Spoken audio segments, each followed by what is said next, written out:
dari kejadian di Cabang Bungin itulah petualangan si Pitung dimulai. Mereka sangat euforia, kalau sekarang sangat wah mereka tidak habis-habisnya bicara, tertawa, ya kan, bagaimana mereka memperlakukan, menakut-nakuti Demang, ya,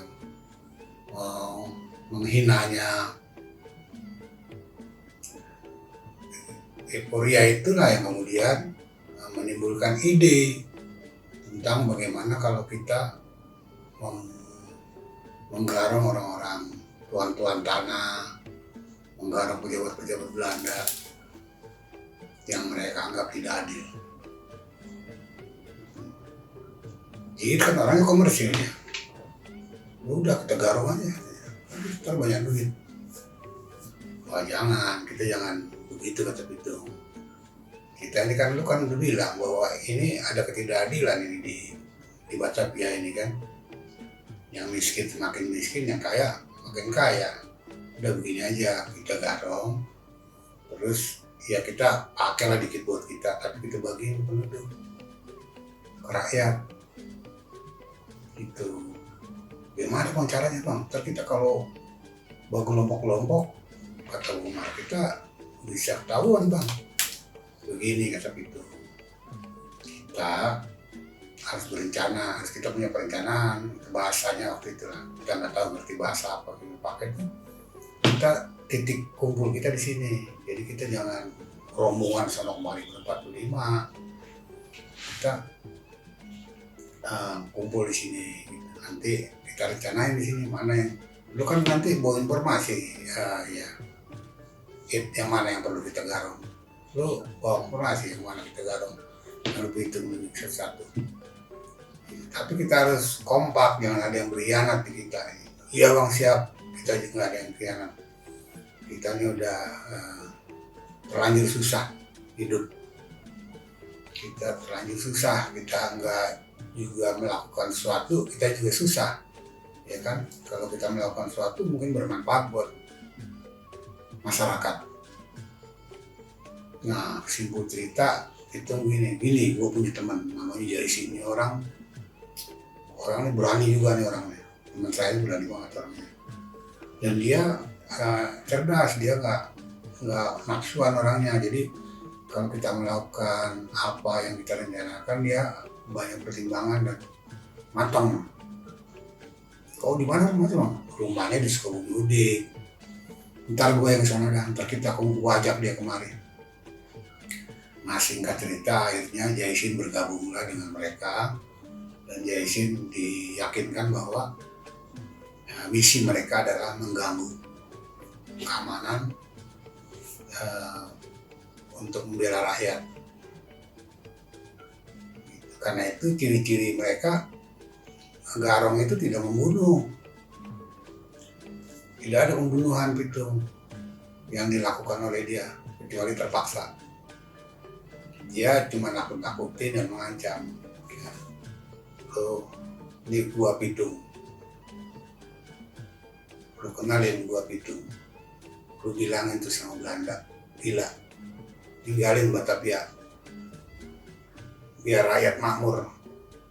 Begitu kurang lebih pesan Pitung apabila mereka habis menggarong pada tuan tanah atau pejabat-pejabat Belanda. Singkat cerita gempar ini, Batavia gempar dengan berita-berita itu. Ya bahwa ada garong yang sangat luar biasa, keberanian dan cepat menghilang. Pada satu saat Pitung berkunjung ke mamangnya di Haji Napridin. Setelah mereka tidak punya job lah kalau istilah sekarang. Nggak ada job, mereka kan biasa ngumpul di Pasar Senen. Masing-masing pulang, nah Pitung pada satu kesempatan main ke pamannya di Marunda. Wah, ketangkap oleh mata-mata Belanda. Penglihatan bahwa ada Pitung ya orang yang serupa dengan Pitung berada di rumah Haji Nafiuddin. Menempar semua berita-berita di antara pejabat-pejabat itu bentar sampai ke Cabang Bungin. Wah, ini Demang Cabang Bungin langsung mengumpulkan jagoan-jagoannya. Sementara marsose dari Mester datang juga membawa marsose dan jagoan-jagoan mengepung rumah Haji Nafiuddin. Singkat cerita, Pitung tahu bahwa rumahnya sedang Haji Nafiuddin dan Pitung tahu bahwa rumahnya dikepung Belanda, termasuk para Demang Mester dan Demang Cabang Bungin. Akhirnya digerebeklah itu rumah. Pitung nggak ada. Yang dia dapat Haji Nafiuddin diikat di pojokan, mulutnya kalau kita dilakban, diikat sama kain. Wah, kaget gitu. Mana Pitung? Akhirnya Nafiuddin lepasin. Saya dirampok ini, Tuhan. Sama Pitung tuh. Emas saya habis katanya, Lalu Pitung ngumpet di rawa di sekitar situ. Cari-cari nggak ketemu. Akhirnya ternyata itu Haji Nafiuddin itu dirampok. Sebetulnya bukan dirampok, itu sandiwaranya Pitung Nafiuddin. Sebab kalau Nafiuddin Pitung itu tahu saudaranya Pitung, Nafiuddin bisa repot, bisa diinterogasi, bisa repot. Sandiwara itu berhasil. Berita di mana-mana bahwa Haji Nafiuddin di Marunda dirampok, digarong oleh Pitung. Demang Cabang Bungin yang paling gemes, kurang ajar. Sebelum dia umumkan, pemerintah Batavia mengumumkan menangkap Pitung dengan hadiah, Demang Cabang Bungin udah duluan ngeluarin hadiah. Pokoknya yang bisa nangkap Pitung hidup atau mati, gua kasih duit sekian golden, begitulah kira-kira pada waktu itu. Akhirnya dikerahkanlah semua orang untuk mencari Pitung. Walhasil yang singkat cerita ya, kita jangan cerita panjang karena bukan film. Kalau film kita bisa bikin skenario yang lima, tapi ini singkat cerita aja. Pitung tertangkap dengan di satu tempat, ditangkap mereka dan dibawalah mereka ke tahanan Mester Cornelis di Cipinang. Tapi dia dilepaskan karena dia tidak dianggap berbahaya, karena dia dianggap ikut-ikutan.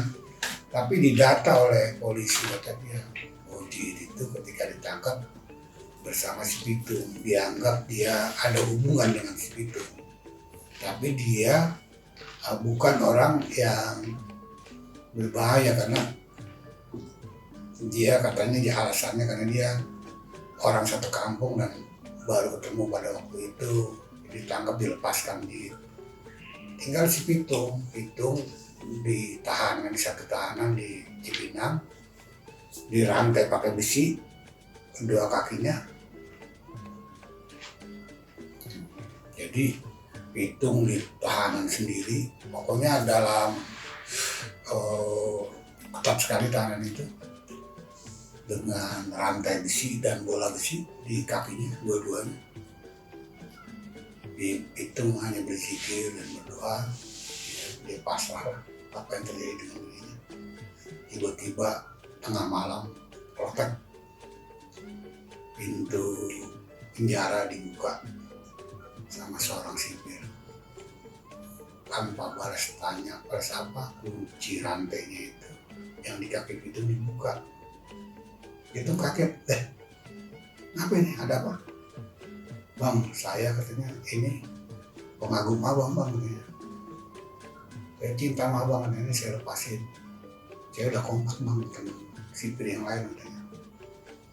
itu yang lain. Oh, kita mau lepasin abang. Jadi nanti abang seolah-olah kabur bang, seolah-olah abang membuka sendiri ini rantai bang. Jadi nanti abang lari di sono di atas genteng ya. Nanti kita tembakin bang ke atas bang. Terus abang lompat nanti kira-kira jam 6 itu, jam 5 bang, jam 5 antara jam 5 jam 6 itu kereta lewat bang. Dari stasiun Mester ke sono ke Wetan bang. Abang Wetan itu masuk timur. Kereta itu di Cipinang ini masih lama, abang lompat aja bang. Itu kaget, senang, bangga karena dia dicintai oleh rakyat dan orang kenal dia sebagai orang yang ini skenario itu berjalan. Dia melepaskan diri, dia lompat ke genteng, ditembak, dua, tas. Wah, itu lompat langsung kereta kabur. Gempar Batavia, Pitung bisa melepaskan rantai besinya, kemudian menghilang. Begitu ceritanya Gempar. Itulah muncul rumor-rumor tentang kesaktian si Pitung. Semua pejabat Belanda sangat marah. Petualangan Pitung ini luar biasa. Petualangan Pitung ini boleh dihitung 8 tahun. Jadi Anda bayangkan sekarang Usama bin Laden itu, Anda kan tahu kan Usama bin Laden yang menghancurkan gedung kembar di New York. Itu dia diburu oleh Amerika selama 8 tahun dengan catatan ditangkap hidup atau mati. Begitu juga Pitung, 8 tahun dia bergerak. Jadi petualangannya itu sejak peristiwa Cawang ini itu sudah banyak di mana-mana ya kan. Polisi Belanda, pokoknya banyak sekali lah peristiwa tuan-tuan tanah yang digarong kemudian dilecehkan oleh dia, ya kan. Ampun bang, ampun, oe jangan dibunuh bang, abang ambil aja semua yang abang mau. Gua nggak akan bunuh lu cuman sampein pesan gua nih sama Belanda, supaya dia pergi dari Batavia, ngerti lo? Ngerti ntar, sampein sama Holanda, sampein. Nah, itu jadi berita itu sampai ke pemerintah Belanda Batavia. Sampai akhirnya menyebar bahwa itu bikin onar dan menjadi provokator orang-orang yang melawan Belanda. Nah, peristiwa itu adalah peristiwa yang sangat, sementara orang-orang masyarakat terpelajar sudah mulai bermunculan, sudah mulai sadar pada rasa kebangsaan, walaupun rasa kecewa marah tidak berani, dan mereka terwakili oleh keberanian si Pitung ini. Pitung sangat dicintai.